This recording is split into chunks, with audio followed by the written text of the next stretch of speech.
Hello बच्चों। बच्चों आज हम पढ़ेंगे सेट, जिसको हिंदी में बोलते हैं समुच्चय। ठीक है। सेट क्या होता है? नाम से ही पता चल रहा है कि ग्रुप, मतलब ग्रुप किसी का भी हो सकता है, लेकिन वो ग्रुप क्या होना चाहिए? वेल डिफाइंड होना चाहिए।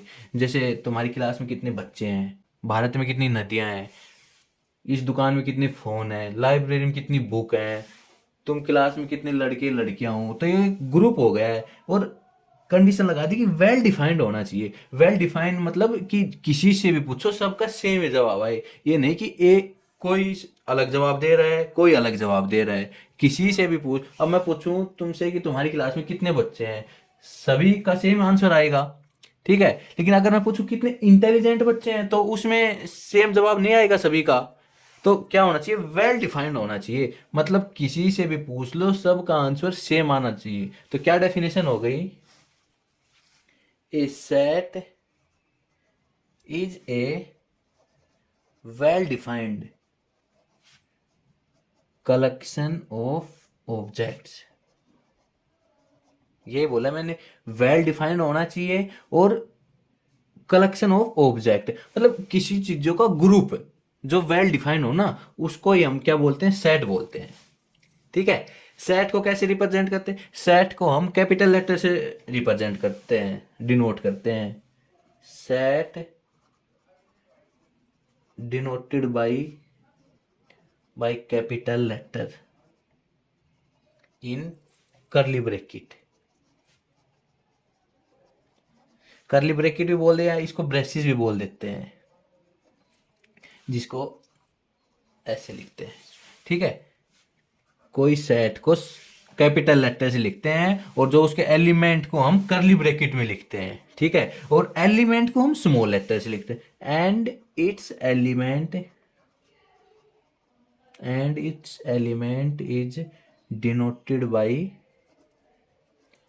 करली ब्रैकेट ना, मतलब डिनोटेड बाय स्मॉल लेटर, या डिनोटेड, सॉरी गलत हो गया, रिटर्न लिख दो। And its element is written written in small letter. ठीक है।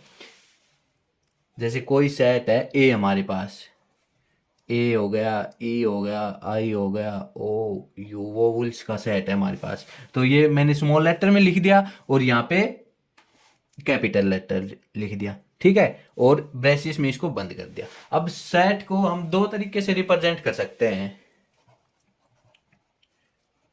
रिप्रेजेंट ऑफ सेट किस किस में? एक तो टेबुलर फॉर्म में, जिसको रोस्टर भी बोल देते हैं, रोस्टर। और एक होता है इसके बिल्डर फॉर्म,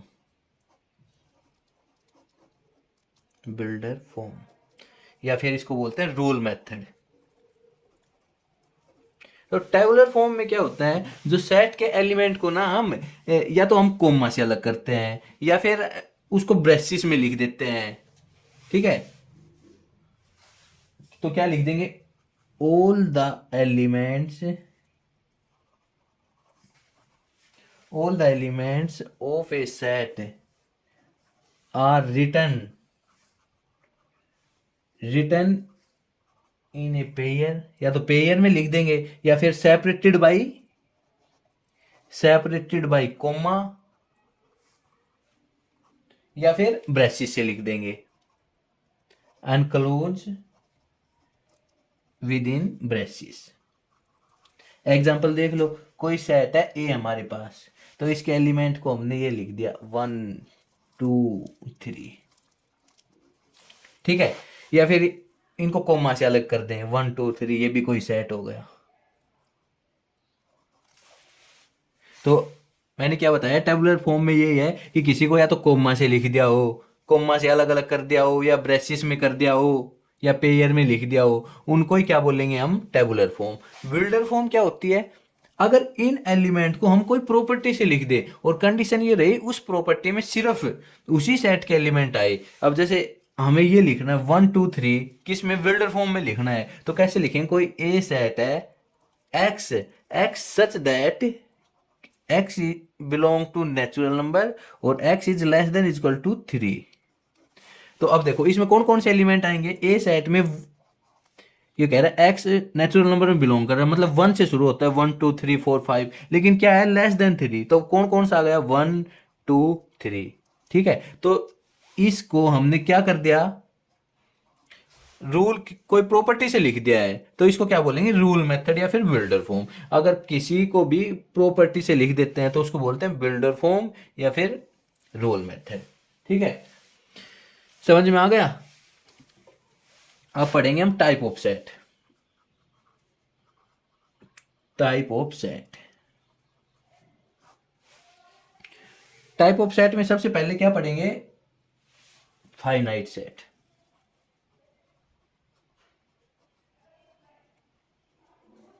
फाइनाइट सेट क्या होता है, कोई भी सेट है अगर उसमें फाइनाइट नंबर ऑफ एलिमेंट्स हैं तो उसको क्या बोलेंगे, फाइनाइट सेट बोलेंगे। A set contain finite number of elements.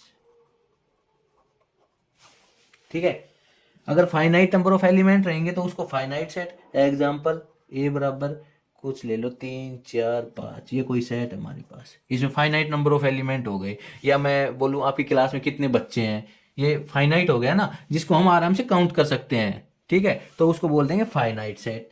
Second आता है infinite set. A set contain infinite number of elements. मतलब अगर सेट में इनफाइनाइट नंबर ऑफ एलिमेंट हैं तो उसको क्या बोलेंगे, infinite set. Example set of natural number, set of integer, set of real number, कुछ भी ले लो, बहुत सारे एग्जांपल हैं।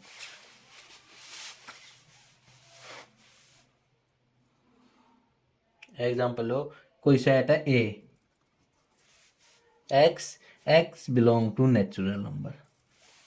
ठीक है, तो कौन कौन से एलिमेंट हो गए, ये तो हो गई इसकी बिल्डर फॉर्म। अगर मैं बोलूँ इसको रोस्टर फॉर्म में और लिखो तो क्या हो गया, 1 2 3 4 ऐसे चलता जाएगा, ये हो गई इसकी रोस्टर फॉर्म। ठीक है, और कोई एग्जांपल, सेट ऑफ इंटीजर ले लो, सेट ऑफ रियल नंबर ले लो, कुछ भी ले लो, तो उसमें अगर इनफाइनाइट नंबर ऑफ एलिमेंट रहेंगे तो क्या बोलेंगे, इनफाइनाइट सेट। ठीक है,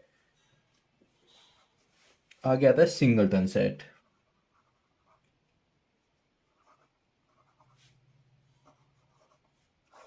नाम से ही पता चल रहा है, सिंगलटन सेट मतलब जिसमें सिंगल एलिमेंट हो। Single a set contain only single element.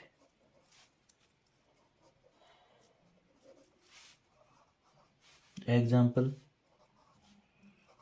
ये कोई सेट है हमारे पास, सिर्फ एक ही एलिमेंट होना चाहिए। जैसे मैं आपकी क्लास में मैं पढ़ा रहा हूँ, ठीक है, तो मैं एग्जाम्पल से पूछूं कि तुम्हारी क्लास में कितने टीचर हैं, तो अभी तो इस टाइम मैं पढ़ा रहा हूँ, तो क्या है, एक सिंगल एलिमेंट हो गया एक सेट में। ठीक है, x x such that x -1 is equal to 0, तो यहाँ पे क्या हो गया, एक्स इजक्वल टू 1। ये तो फिर वो ही हो गई बिल्डर फॉर्म। अगर अगर इसको मैं रोस्टर फॉर्म में कर दूं तो 1 एलिमेंट, सिंगल एलिमेंट है सिर्फ, तो ये क्या हो गया, सिंगलटन सेट। सिंगलटन सेट के बाद आता है इक्विवेलेंट सेट। चलो इक्विवेलेंट बाद में पढ़ना, पहले नल सेट पढ़ लो। नल सेट या फिर वॉइड सेट या फिर इसको एम्पटी सेट भी बोल देते हैं। अगर सेट में कोई भी एलिमेंट नहीं है, बिल्कुल खाली है, एम्पटी है, तो उसको क्या बोलेंगे, नल सेट बोलेंगे। A set does not contain any element. If कर देना इसमें, if set does not contain any element. ठीक है, अगर कोई सेट में एक भी एलिमेंट नहीं रहेगा तो उसको क्या बोलेंगे, नल सेट। नल सेट को डिनोट कैसे करते हैं, तो फाई से डिनोट करते हैं या फिर करली ब्रैकेट बना देते हैं सिर्फ खाली छोड़ के, इनको क्या बोलेंगे, नल सेट।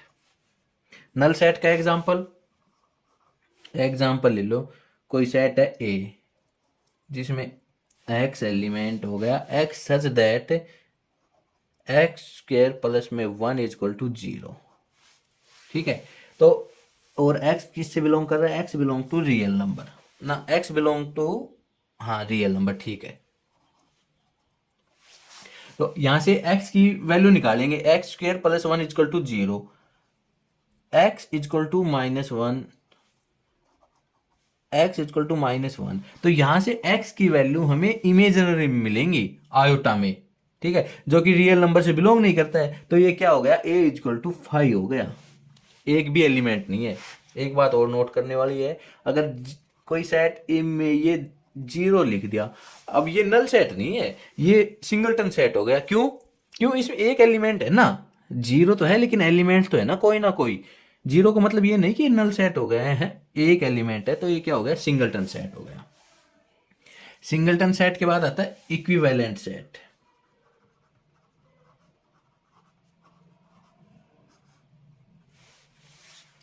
इक्विवेलेंट सेट क्या होते हैं, कोई दो सेट है हमारे पास, ठीक है, तो इक्विवेलेंट सेट उनको कब बोलेंगे, अगर उनमें सेम नंबर ऑफ एलिमेंट रहेंगे तो उनको क्या बोलेंगे, equivalent set. If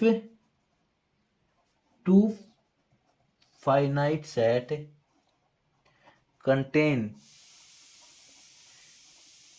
equal number of elements.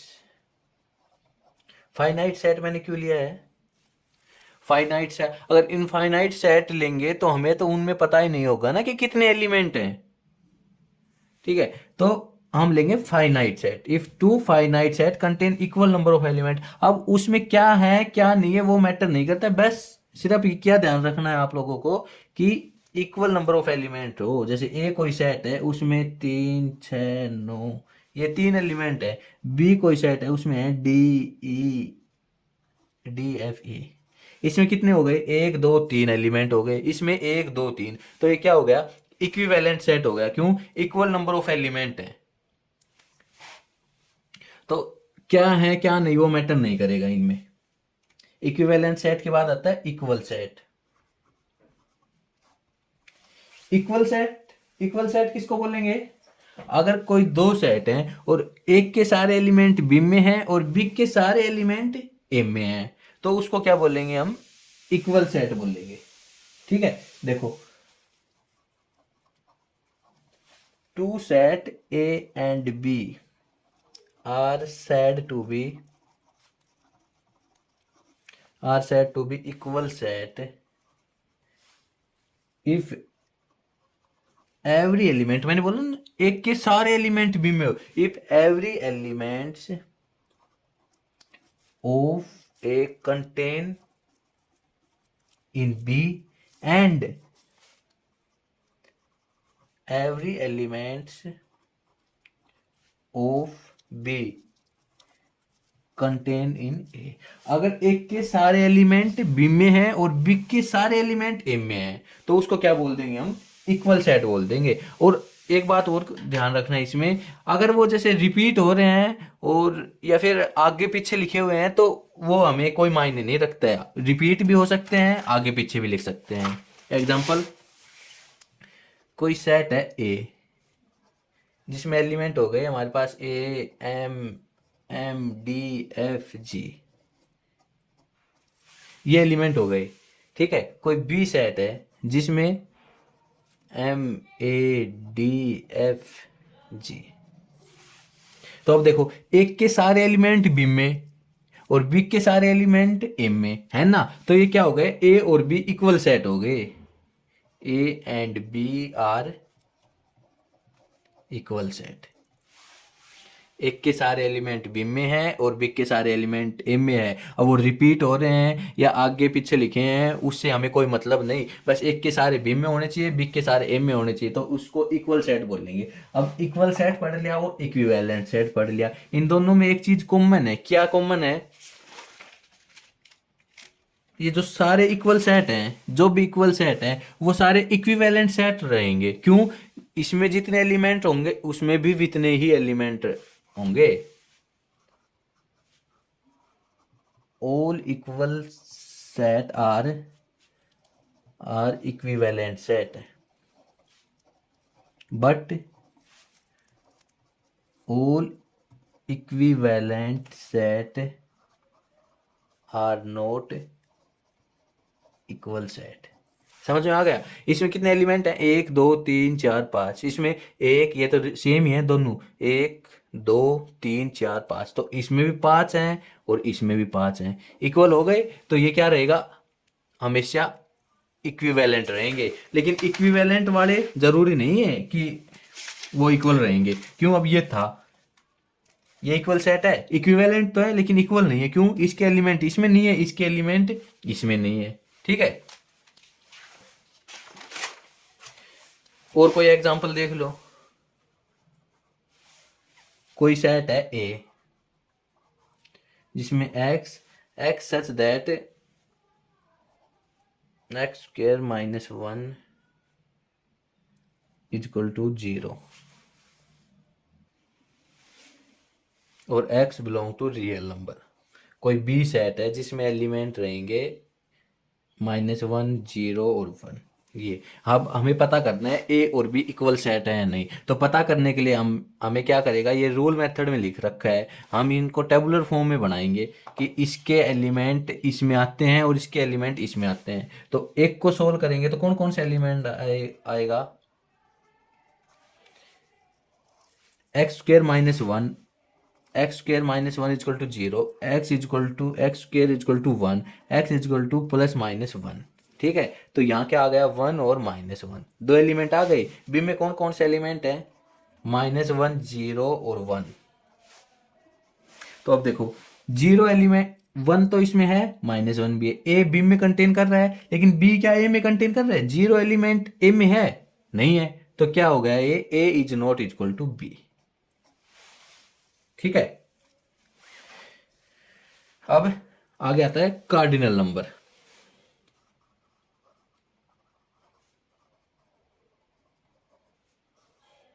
Cardinal number क्या होता है कि कोई सेट में कितने एलिमेंट हैं उसको क्या बोलते हैं? Cardinal number. द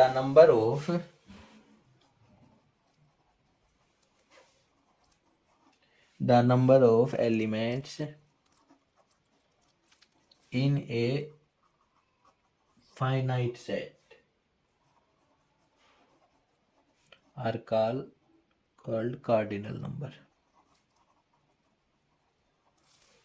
वही नंबर ऑफ फाइनाइट सेट ही लिया है मैंने। क्यों? इनफाइनाइट में तो हमें पता ही नहीं है कि कितने नंबर ऑफ एलिमेंट रहेंगे, तो फाइनाइट सेट लेना है। The number of element in a finite set are called cardinal number. Cardinal number को डिनोट कैसे करते हैं? स्मॉल एन से डिनोट करते हैं, and it denoted by small N. किस तरीके से? एन, और ये कोई सेट हो गया। जैसे कोई ए सेट है जिसमें x such that x is less than equal to 9 और x belong to natural number. तो अब इसमें कितने नंबर ऑफ एलिमेंट हो गए? 9 से कम होना चाहिए, और x किस में बिलोंग कर रहा है? नेचुरल नंबर में हो गया। नेचुरल नंबर कहाँ से शुरू होता है? 1 से शुरू होता है, तो 1 से लेके 8 तक 8 नंबर हो गए। 9 तो इंक्लूड नहीं है, क्यों? लेस देन 9 बोल रहा है, तो इसका कार्डिनल नंबर क्या हो गया? Na। इसका कार्डिनल नंबर क्या हो गया? 8 हो गया। ठीक है, ये हो गया कार्डिनल नंबर। अब एक दो एग्जांपल और कर लो, उसके बाद फिर आगे नेक्स्ट क्लास में, नहीं तो फिर ज़्यादा टाइम हो जाएगा।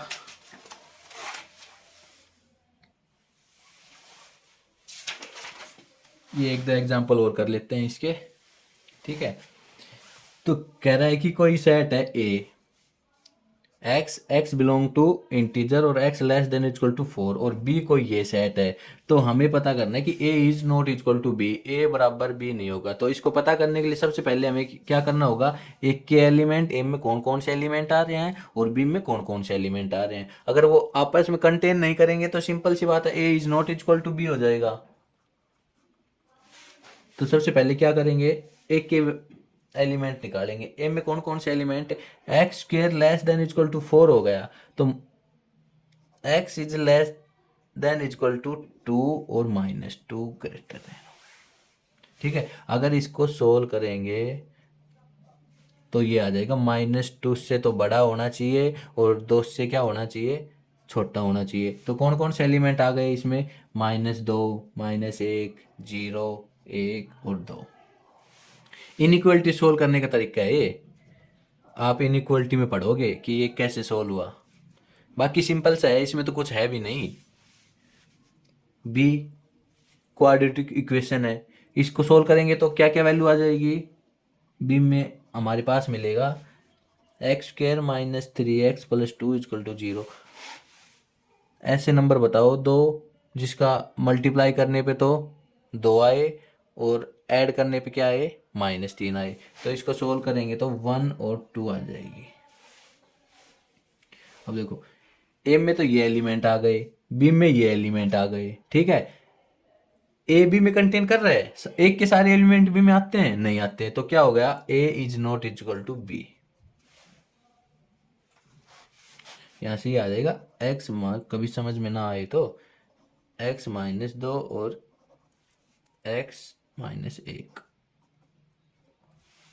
इसको सोल्व करेंगे तो यही आएगा,